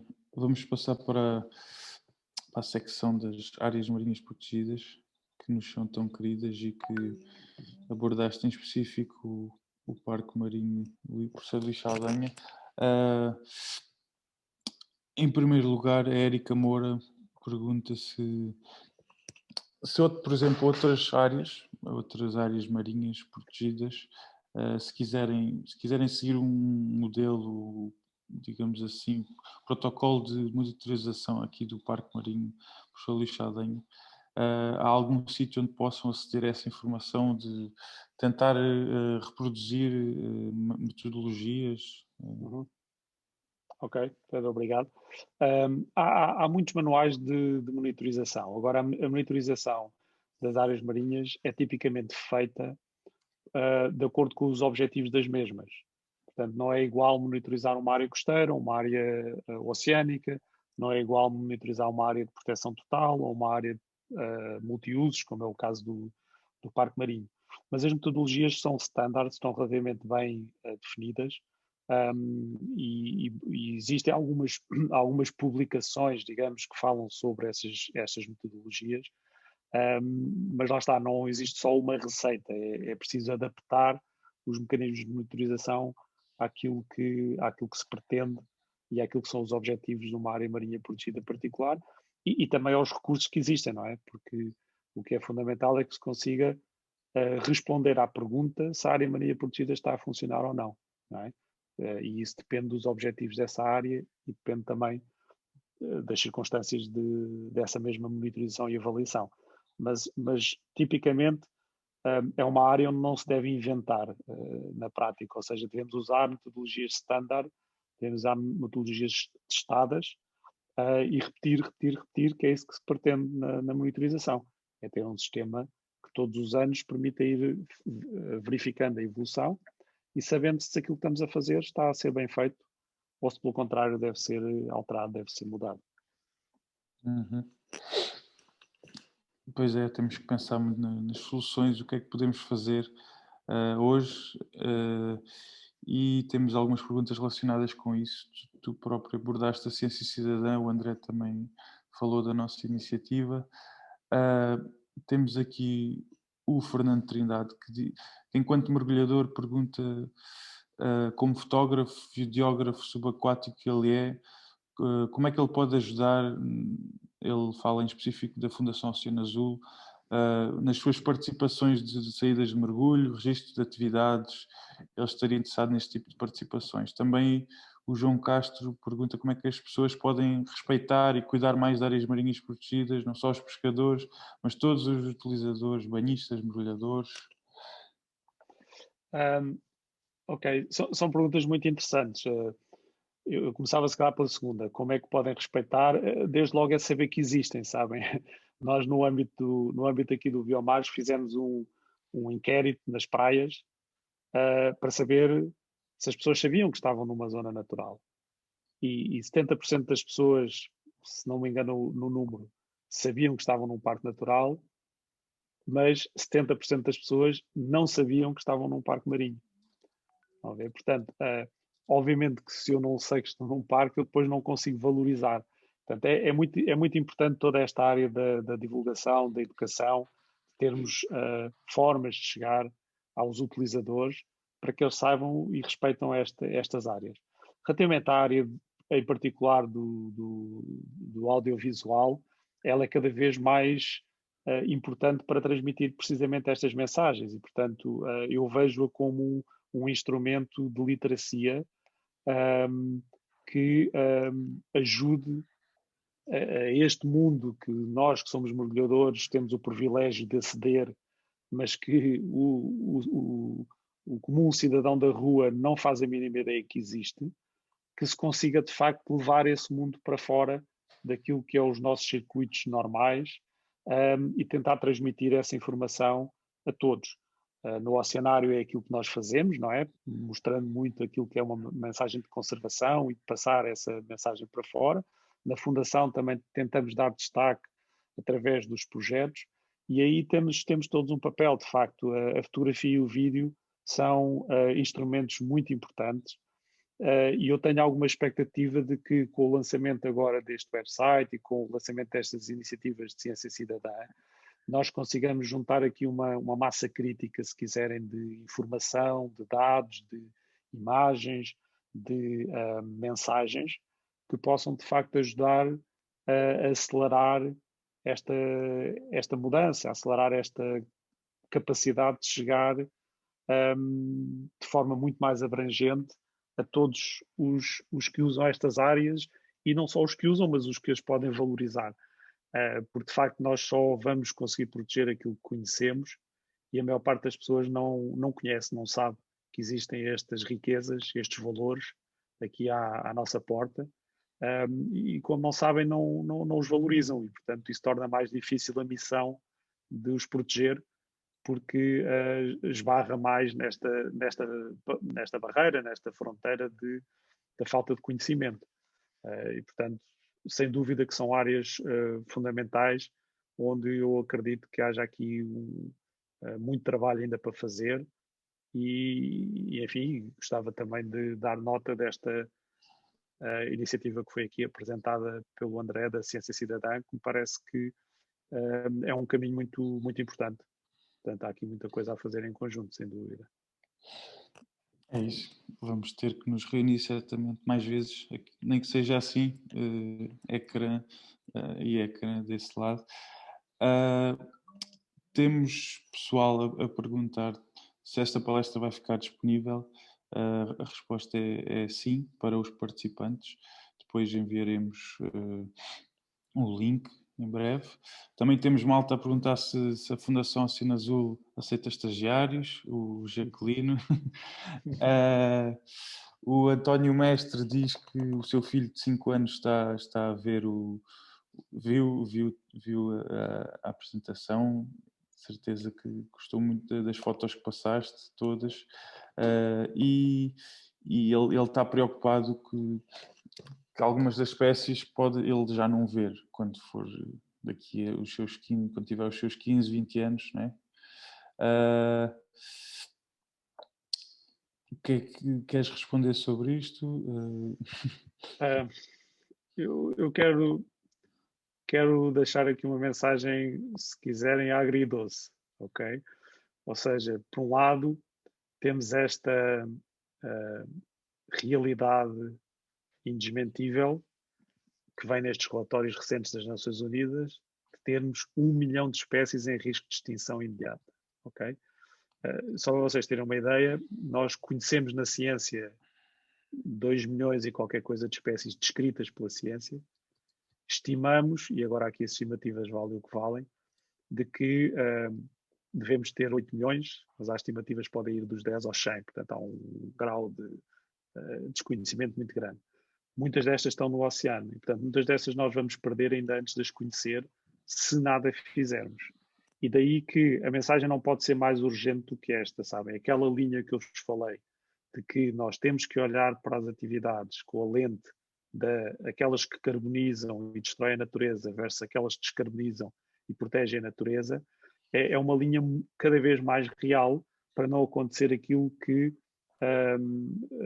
está aqui expresso nesta pergunta, que é de termos que enfrentar as novas gerações, olhá-los nos olhos e dizer que nada conseguimos fazer para proteger ou para evitar que estas espécies que nós tanto gostamos e tanto prazer nos dão, que vão desaparecer de forma inexorável. Eu não acredito que isso seja uma inevitabilidade. Agora, também não acredito que fazendo as coisas como estamos a fazer hoje, que vamos lá.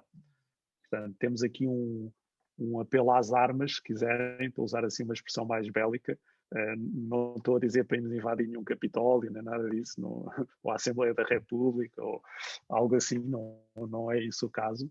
Mas acho que há aqui um apelo a que nos juntemos, porque eu acho que a indiferença já não é uma opção, sabem? E isso é uma consequência da informação. Quando nós conhecemos, eu acho que já não podemos olhar para o lado a fingir que não sabemos.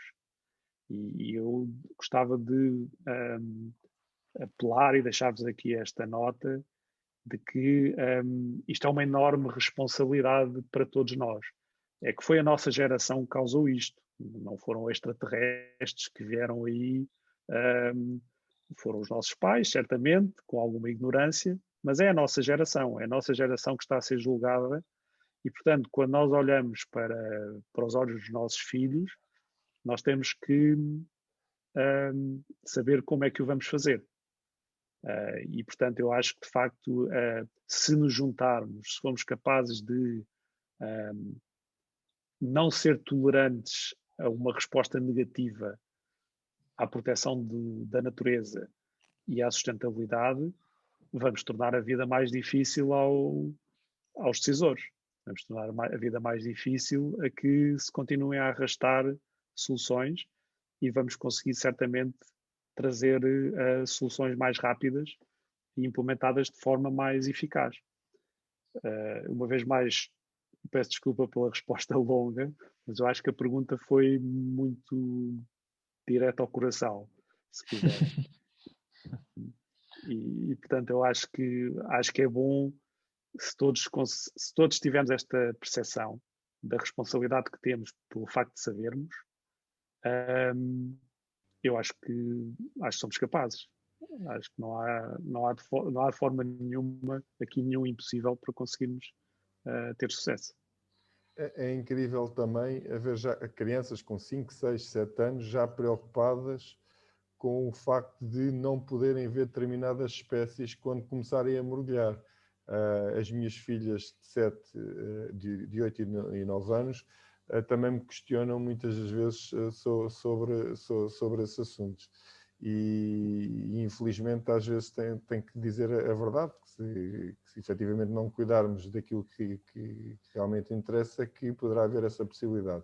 E esta criança que está aqui a assistir, esta hora e tal, a ouvir-nos aqui a conversar, é fantástico saber que os mais pequeninos cada vez mais começam a ficar preocupados também com estes problemas que são comuns a todos nós, não é?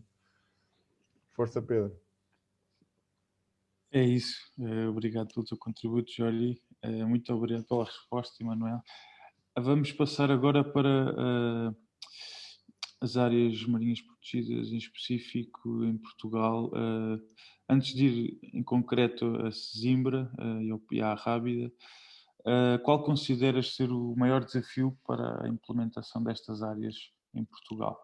As áreas de proteção total, diz a Gisela João, também depois o João Roque, especifica no caso da Rábida, qual o desafio para aumentar os 4 km quadrados que existem? Uhum. Bem, obrigado pelas duas perguntas. Os desafios talvez sejam ambos o mesmo, não é? Há um desafio muito grande que é, estas coisas estão no fundo todas ligadas. É uma questão de posicionamento, não é? De percepção. Notem, os nórdicos foram os campeões do ambiente. Não é? Nós hoje olhamos para os países nórdicos de baixo para cima, a dizer, gostávamos quando fomos grandes, gostávamos de ser assim, não é? Porque eles passam esta mensagem de sustentabilidade ambiental e de ambiente. Não foi por acaso.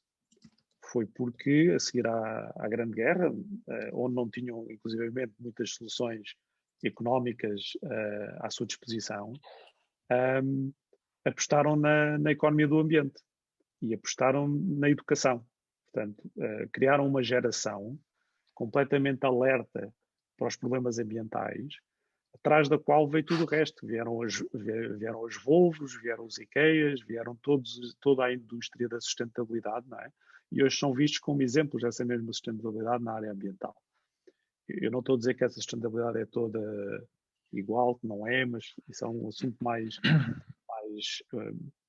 profundo. Mas isso aconteceu. E, portanto, um país como Portugal, que passou a olhar desde a nossa adesão à Europa para dentro, né? Passou a olhar para a terra, acho que tem que mudar, de facto, o chip. E para mudar o chip, nós temos que perceber o que somos. E isso nem sempre é fácil de transmitir. E nós somos um país, nós somos um gigante oceânico, sabem? Nós temos muitas vezes esta discussão, porque as pessoas olham, quando fala Portugal, temos muitas vezes esta postura miserabilista, somos um pequeno país na cauda da Europa. E nós contestamos isso com todas as forças e com todas as letras. Nós somos, se houvesse um G20 do tamanho dos países oceânicos, nós estávamos na mesa, ok? Portanto, nós somos um gigante oceânico, nós não somos um pequeno país. E se tivermos esta percepção, então, se calhar as coisas mudam, se calhar a importância do mar na política muda, se calhar a importância nos negócios muda, se calhar a forma como os jovens veem os modos de vida no mar também passa a mudar. E, portanto, na Fundação Oceano Azul nós acreditamos muito que é por esta mudança de postura, mudança de posicionamento, que nós vamos conseguir as soluções. Agora, como não temos tempo para o fazer, não é? Não podemos esperar pela próxima geração daqui a 20 anos, nós temos que ainda assim conseguir fazer as pressões necessárias para que aconteça. Há aqui algumas boas notícias em cima da mesa. Nós temos hoje uma agenda para proteger 30% do oceano em 2030, como eu vos disse há pouco, mas nessa agenda a União Europeia já está, e Portugal está por arrasto. Portanto, Portugal tem que até 2030 proteger 30% do seu oceano. Isto quer dizer, e é isso que na Fundação Oceano Azul nós estamos neste momento preparados também para dar resposta, que vamos ter que lançar os processos científicos, lançar os processos de participação, lançar os processos de desenvolvimento e começar a identificar essas áreas, começar a classificá-las e começar a pô-las a funcionar. Deixem-me dar só aqui uma nota muito breve. Nós lá embaixo no Algarve estamos a lançar um processo daquilo que chamamos uma área marinha protegida de interesse comunitário, que é um processo único no país, onde começámos a construir esta área completamente de baixo para cima. Portanto, é um processo onde lançámos o envolvimento com toda a comunidade, das associações de pescadores, às ONGs, às câmaras municipais, à ciência, à própria administração. Juntámos toda a gente à volta de uma mesa e de forma organizada começámos a construir uma área marinha protegida, ali entre Albufeira e Lagoa, com Silves pelo meio. E vamos entregar agora, no final do mês, ao Governo um dossiê montado e preparado para o que é que deve ser essa área marinha protegida. E acreditamos que este tipo de processos, que, por exemplo, corrigem muitas das coisas que correram mal na criação do Parque Marinho Luís Saldanha, não é? Que se calhar não vale a pena repisarmos, mas todos conhecemos, dão garantias de solidez e de que as coisas ficam. E, portanto, é isso que Portugal pode fazer, é isso que Portugal tem que fazer, é deixar de ter vergonha de ser um gigante oceânico e lançar-se para ser um campeão do oceano e da sua proteção. Porque isso vai ser onde está a economia do futuro, sabe? A economia do futuro vai estar nos países que conseguirem olhar para os seus recursos naturais, vivos, e aproveitá-los do ponto de vista económico. Isso vai ser verdade para a farmacêutica, vai ser verdade para a nutracêutica, vai ser verdade para os biomateriais, vai ser verdade para a indústria da biotecnologia, que é uma indústria altamente especializada e de alto valor acrescentado. Bem, e nós temos cá praticamente tudo, ou tudo, não, praticamente. Temos os recursos naturais vivos, temos uma biodiversidade que mais ninguém tem na Europa, temos os cérebros, portanto, temos cá muitos bons cientistas em muitos centros de investigação, falta-nos organização para poder atrair, e falta-nos legislação também, para poder atrair os financiamentos necessários para transformar esta realidade. Portanto, as áreas marinhas protegidas têm que deixar de ser vistas apenas como áreas onde alguém vai perder alguma coisa. Estão a ver que é como é visto muito. E daí muitas as resistências, nomeadamente a indústria da pesca, etc., vê estas áreas como áreas de perda e têm que passar a ser vistas como áreas de valorização. Porque a pesca associada a áreas marinhas protegidas pode ser valorizada. As marcas associadas valorizam.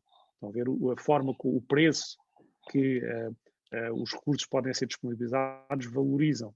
Portanto, há todo um conhecimento que hoje existe e que se pode trazer para estas soluções que ajudem a fazer diferente. É verdade. E aí a Fundação Oceano Azul tem desempenhado um papel muito importante. Precisamos de fazer... Temos um longo caminho por percorrer nesta área da comunicação, né? Perguntava-te, Manuel, em específico aqui na Rábida, se faz sentido o Parque Marinho ter, na sua totalidade, uma área protegida total, e também aqui o Jordi fala em específico de uma área que tem uma reserva interdita para mergulhadores. Perguntava da tua opinião sobre se faz sentido também esta área. Sim, ok. É uma pergunta também importante. Notem, porque é que existem nas áreas marinhas protegidas áreas onde não há atividades humanas? Porque é a única maneira de nós termos pontos de referência. Okay? Ou seja, se nós quisermos comparar áreas sem atividades com áreas com atividades, ou seja, o que é que será um sistema intacto por comparação com sistemas com impactos, devemos ter estas áreas sem usos, no fundo. Depois há outra categorização que são as áreas com usos que são compatíveis com a proteção dessa biodiversidade. É o caso dos muitos desportos náuticos, a vela, os caiaques, é o caso do mergulho, se for feito com regras também, com regulamentação, mas aí já estamos a ter impactos, não é? Seja de ruído, seja de impactos físicos, portanto já não é uma área intacta, já é um segundo nível de área. Depois, o problema é que nós estamos habituados a olhar para as áreas marinhas protegidas como tendo tudo cá dentro e como tentando resolver os problemas do oceano como um todo. E assim não vai dar, não é? Se nós pusermos quase todo o tipo de pesca dentro de uma área protegida, obviamente ela não vai funcionar. Agora, estas áreas de referência são de facto muito importantes porque, como vos disse, se nós quisermos responder às perguntas de gestão, nós temos que conseguir dizer, ok, esta área está a funcionar ou não. Se o seu posicionamento, no caso da Rábida, é o mais adequado e se ela está a funcionar ou a ser respeitada, e são outras questões que podemos também abordar se quiserem. Agora, posso-vos dizer que no início, quando se fez a discussão sobre o zonamento do Parque Marinho, não havia uma área de proteção total, havia duas. Havia uma área também na zona do Espechel, porque os ambientes são muito diferentes ali, como nós sabemos, não é? O ambiente a este de Sesimbra ou para a zona do Espechel tem comunidades muito diferentes e, portanto, para conseguir monitorizar a atividade dessas comunidades, estavam previstas essas áreas. Mas isso foi numa altura em que estavam previstas muitas outras coisas. Digamos, a proposta é que não houvesse redes dentro do Parque Marinho, para terem uma ideia. Era que as áreas de proteção parcial não tivessem qualquer tipo de pesca, eram áreas apenas para as atividades lúdicas e turísticas, e nas áreas de proteção complementar havia apenas atividades extrativas da pequena pesca local que pudessem ser feitas com as artes de pesca menos impactantes, linhas de mão, anzóis e alcatruzes, etc. E daí passámos por uma situação completamente diferente, depois da discussão pública, que alguns de vocês participaram, sabem que não foi propriamente pacífica, vamos dizer assim, para usar um eufemismo, transformaram-se essas regras num parque muito diferente. Não é? E obviamente que essa transformação traz depois consequências para a sua implementação. Agora, em termos técnicos, a existência de áreas sem atividades tem esta função muito específica, que é a única maneira de nós conseguirmos ter uma monitorização para comparar.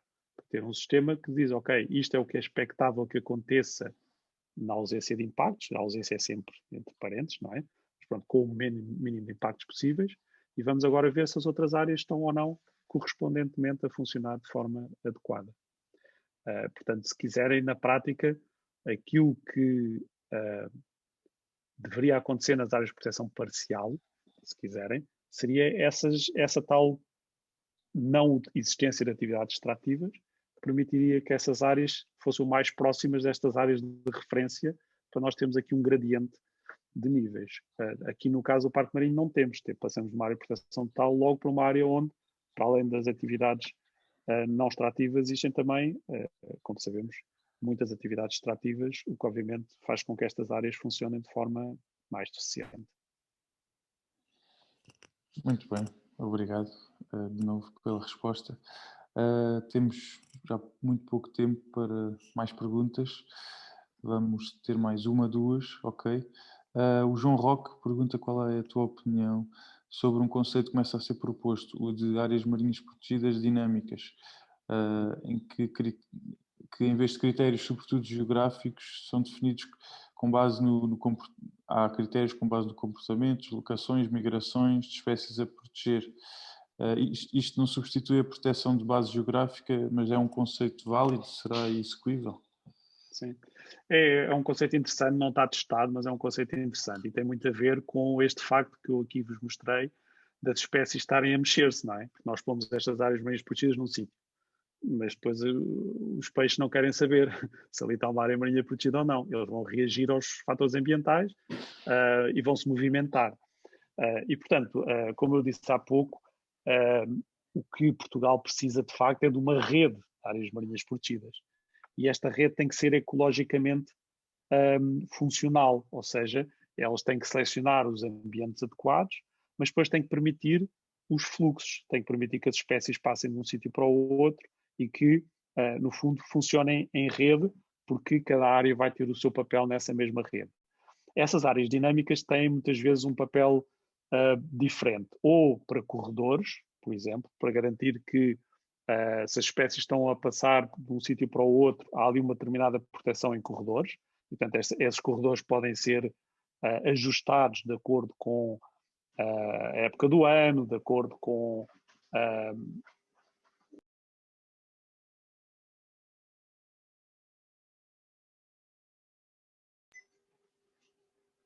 aqui uma impressora começou a trabalhar. Podem ser ajustados de acordo com a época do ano, podem ser ajustados de acordo com a migração destas espécies, mas elas de facto não substituem a existência de uma rede, que isso é o mais importante. Às vezes podem-se usar estas áreas dinâmicas também para espécies altamente migratórias. Por exemplo, espécies que vão desde, sei lá, da costa africana até os Açores, não é? Se nós tivermos estas zonas dinâmicas, a ciência nos diz que pode haver aqui, de facto, mecanismos de proteção que permitam que fiquem uma parte significativa destas populações de peixes migradores possam ficar relativamente protegidos durante essas mesmas migrações. E, portanto, isso é o estado do conhecimento à data atual sobre estas áreas dinâmicas.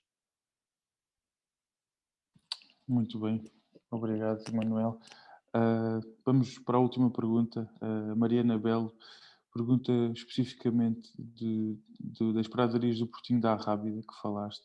O que é que terá acontecido ali? O que é que que fatores levaram à destruição daquele ambiente ali? Ok. Bom, isso foi enfim, infelizmente foi algo que vi em primeira mão, não é? Portanto, o que aconteceu ali essencialmente havia de facto eu não vos quero aqui martirizar como uma descrição do que eram aquelas pradarias, mas sabem, desde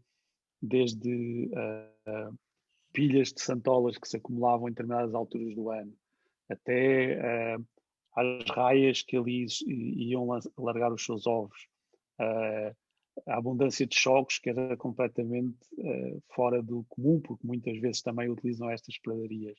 Portanto, era todo um ambiente que nós hoje não conseguimos reconhecer daquilo que era a abundância das espécies que ali se situavam. E, portanto, o que aconteceu no final dos anos 90 foi que se descobriu que havia um banco muito significativo de amêijoas que utilizavam estas zonas, utilizavam as zonas de areia envolventes destas pradarias.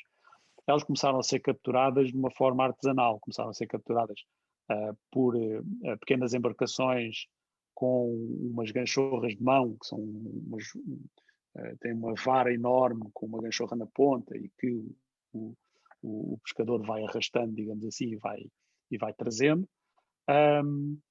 Depois a situação descontrolou-se e, portanto, chegava-se a contar 20, 30 mergulhadores naquela baía a apanhar ameijos à mão, com garrafas de mergulho. E isso utilizavam os garfos que colocavam debaixo das raízes para capturar as ameijas e, obviamente, com a captura as plantas começavam a levantar. Mas ainda assim eram impactos relativamente localizados, mas começava-se a ver muita dessa pradaria a flutuar, a aparecer nas praias e por aí fora. E depois, de facto, em 1 ano e meio, 2 anos, vieram as ganchorras motorizadas de Setúbal e pronto, e quando mergulhávamos aí víamos as autoestradas completas de pradarias, enfim, de areia, não é? De onde estavam antes as pradarias, e isto é um bocadinho como a vegetação das dunas, que é quando a densidade destas plantas diminui muito, a areia começa a mexer de um lado para o outro e isso leva depois o resto. E portanto, no final dos anos 80, princípio dos anos 90, foi esse o fator principal que levou ao desaparecimento destas pradarias. Agora, à escala nacional, elas estão ameaçadas por vários outros fatores, nomeadamente o excesso de nutrientes, que muitas vezes também a turbidez acelerada por vários processos faz com que elas não consigam produzir a fotossíntese e, portanto, sobreviver. Mas, ao mesmo tempo, são um ambiente, são um habitat absolutamente crítico hoje, por exemplo, no contexto das alterações climáticas, porque a capacidade de absorção de carbono das pradarias é muitas vezes superior à capacidade de absorção de carbono das florestas. E, portanto, se nós tivermos pradarias intactas e recuperadas, estamos também a contribuir para essa dimensão do budget de carbono. Portanto, se o carbono vier a valer dinheiro, como temos aqui um mercado de carbono incipiente, mas se ele vier de facto a acelerar como se pensa, as pradarias passam a ser ambientes altamente valorizados do ponto de vista económico, porque passam a prestar um serviço muito importante à economia, que é esta fixação do carbono. E, portanto, a nossa tentativa de recuperar esta pradaria vem muito da parte biológica, digamos assim, mas nós acreditamos que em breve será também um incentivo financeiro e, portanto, que estes projetos têm capacidade de poder ganhar dimensão. Agora, como vos digo, do ponto de vista técnico, é bastante mais difícil depois de desaparecer o que lá estava, porque as areias mexem, nós sabemos o estado de erosão que as praias ali da zona do Portinho, por exemplo, estão, e acreditamos que isso está muito ligado a toda esta movimentação de sedimentos que apareceu depois do desaparecimento destas mesmas pradarias. E também conhecemos o que está a acontecer no Sado, etc. Uhum. Muito bem, obrigado, Emanuel. Vou passar a palavra ao Jório. Bom, Emanuel... Podíamos estar aqui a noite toda, e estava a saber tão bem, pá, estava a saber tão bem. Estamos aqui ainda com 160 pessoas aqui que nem sequer... ninguém lhes apetece sair do ecrã, na realidade, ouvir todas essas histórias e todos estes registros fantásticos que estiveste a apresentar. Bom, eu vou passar a palavra ao André. Para já um agradecimento muito grande a todos os que estiveram nas sessões, em todas as sessões e alguns em outras, mas foram mesmo muitas as pessoas a aderir a esta iniciativa. Lembro que a gravação só está disponível para aqueles que se inscreveram. Os que não se inscreveram não têm como aceder às gravações. O André vai falar só 2 minutos, vai apresentar só como funciona o Antia Online Academy, ok? Para os interessados. E vou passar então a palavra ao André para que em breves minutos, 2, 3 minutos no máximo, passe a explicar então aqui como é que o funcionamento do Antia Diving Academy, para finalizarmos então a apresentação. Ok, só antes disso vou só falar aqui da iniciativa que as da Queen Diver estão a levar a cabo com o Mundo dos Sonhos e à qual a Antia Diving Center se associou, porque isto é uma altura em que há muitas famílias que estão a passar por muitas dificuldades, e então nós estamos a receber aqui aquilo que possam dar a famílias que já estão identificadas da zona de Sesimbra, material escolar, vestuário, calçado, bens alimentares, produtos de higiene, etc. Podem deixar aqui connosco, as Queen Divers tratam do resto. Há também um ponto de recolha em Lisboa, para quem der mais jeito, que é o SPAS, ok? O Filipe Caldeira está aí na ação, se quiser deixar um comentário na janela de chat, também está à vontade.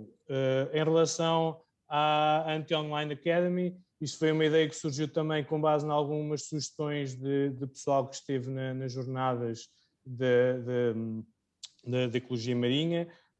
da vontade de continuar a aprender de mergulho, não parar enquanto estamos confinados, e também para podermos ir para a água mal nos deixem, não é? Em vez de nos enfiarmos novamente na sala de aula para termos aulas, assim conseguimos valorizar mais aquilo que é o ensino presencial do mergulho. E então temos também aqui algumas ofertas exclusivas para quem está a participar nas jornadas de ecologia marinha. Estão aqui alguns packs e para quem não está a participar, continua aqui a ter algumas ofertas disponíveis para toda a gente.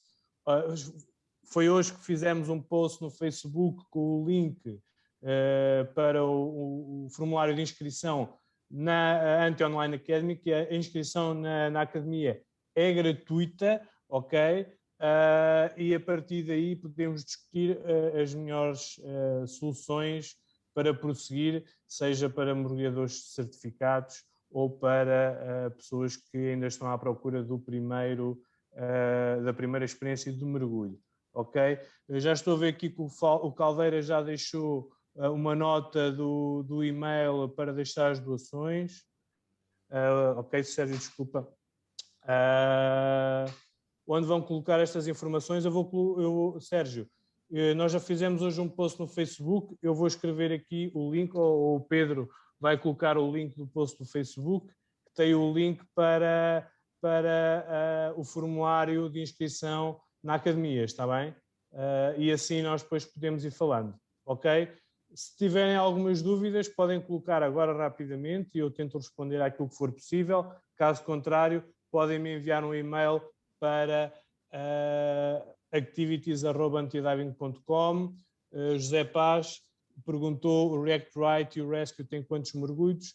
O React Right não tem mergulhos, porque é primeiros socorros, administração de oxigênio e AED. O Rescue tem 3 mergulhos em mar e uma sessão pelo menos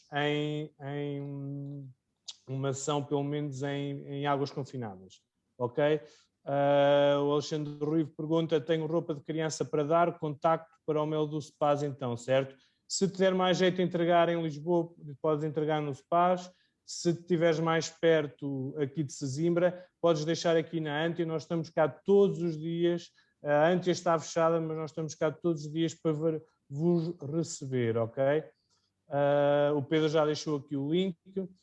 A Ana Lopes pergunta: estas promoções, calculo eu, são válidas até quando? São válidas até acabar o confinamento. Depois, a partir daí, vamos ver se faz sentido continuar com uma academia online. Eu penso que vai fazer sentido, porque o mundo está a mudar também no sentido de nós temos de nos adaptar, mas para já é até ao confinamento, ok?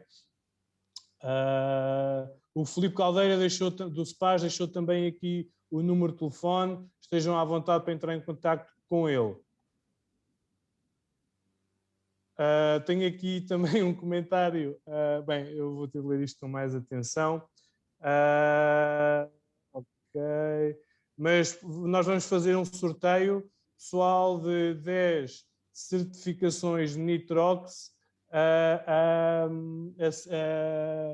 a pelo menos metade do preço, ok? Mas isto ainda não é divulgado, vocês estão a saber em primeira mão, ok? Vai ser um sorteio para 10 certificações Nitrox. A Marta pergunta: o que é o Nitrox? Marta, o Nitrox é uma mistura de gases de respiração, ok? Que é excelente para quem ainda não tem este pack, estás a perguntar por causa do pack Open Water mais Nitrox, tem a ver com, estamos a recomendar para a malta que não tem curso e quer participar nas atividades de ciência cidadã, porque o Nitrox tem N vantagens, pode oferecer mais tempo de fundo, mais segurança e menos fadiga. O Sérgio Ribeiro, e quem já tem o quê? O Open Water tem aqui ao lado a promoção do Nitrox mais um mergulho de fun por 112,5 €. Quem não tem Nitrox, quem já tem o Nitrox também já tem Open Water, não é? Supostamente. Não sei se é essa a pergunta. Marta Lopes, eu só fiz os 2 primeiros mergulhos, falta o resto. Ok. pronto, o calculo que já esteja tudo pago, por isso agora o ideal é acabar o curso. Se não houver alguma possibilidade, que às vezes as escolas de mergulho também fecham, nós também podemos dar continuidade a esse curso e depois continuamos e podemos falar em particular. Se me quiseres enviar um e-mail para activities@antiadiving.com, podemos falar desse tema em particular, ok? O Fernando Trindade pergunta: quer Streamix? Fernando, nós agora temos aqui também, como podes ver na imagem, e também incluído na academia, o Extended Range, o setor de mergulho vulgo mais técnico da SSI, com o instrutor Jorge Silva. O Alexandre Ruivo: o React Right e o Rescue inclui o Medic First Aid à semelhança da PADI. O React Right é o Emergency First Response da PADI, ok? O equivalente, inclui o CPR, inclui a administração de oxigênio, inclui o AED, tudo isso. Como vai funcionar o sorteio? Tem que fazer algo para participar. Renato, envia um e-mail para activities@antidiving.com e estás inscrita, está bem? Sem problema nenhum. Nós mais à frente vamos dar mais detalhes sobre como é que vai funcionar o sorteio. O REC 1 da GOE equivale a que nível da SSI? Salvo erro, o Jori é que é o instrutor de XR daqui, mas salvo erro equivale ao XR Foundation. Tenho a EFR da PADI há mais de 2 anos. Posso fazer a reciclagem da SSI? Com certeza, claro que sim, não há problema nenhum. Pergunta à Wanda. Segunda-feira começam as aulas já do Anti-Online Academy com aulas de React Right.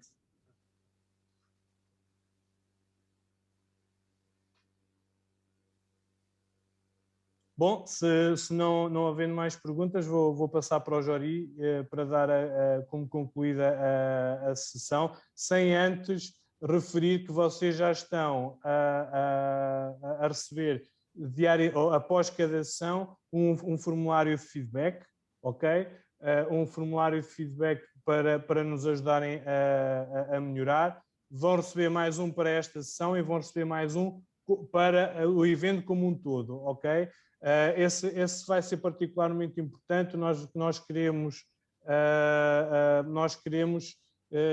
na medida do possível, continuar com esta iniciativa que tem sido um sucesso e queremos a vossa opinião sobre como melhorar, como é que podemos melhorar a comunicação, se este modelo de dia sim, dia não, mais ou menos, ao final do dia, resulta para vocês, se era melhor ser todos os dias, se era melhor ser um dia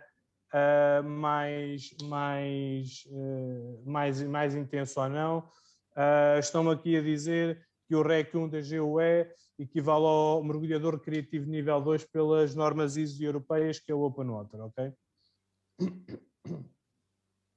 Obrigado, Alexandre, pela paciência, obrigado pela presença e pela motivação e pelas palavras simpáticas que nos têm deixado, que nos dão muita motivação para continuar, ok? Jori, acho que podes pegar agora na sessão, okay. Acho que já respondi a toda a gente. Obrigado. Bom, resta-me agradecer mais uma vez. Já estamos a pensar nas segundas jornadas, que as primeiras já acabaram. Estamos empolgadíssimos em novos projetos que não podemos agora divulgar também, mas que brevemente vão ser divulgados. Projetos, mais uma vez, inovadores e diferenciadores, que é aquilo que faz da Antia a diferença e um bocado a sua imagem de marca. Um grande obrigado mesmo a todos os oradores que participaram nestas sessões, à minha equipa fantástica que trabalha arduamente neste projeto de manhã à noite. Nós não dormimos, estamos confinados, mas a trabalhar firmes e irtos, animados como sempre. Espero que vocês em casa também se sintam animados, com força para vencer todas estas adversidades que nos estão a ser implementadas neste momento. Espero que este nosso contributo tenha sido produtivo e de alguma forma incentivador para ultrapassarem determinados obstáculos que possam acontecer nas vossas vidas. Sei que isto não está fácil para ninguém. Um abraço de força a todos aqueles que nos ouvem. Sei que há pessoas a verem isto em família, na televisão, estão 3, 4 pessoas a ver estas jornadas ao mesmo tempo nas suas salas. Isto é de um orgulho enorme. Um grande obrigado, adeus e até breve com novas novidades. Abraço, Emanuel, abraço a todos, bom jantar.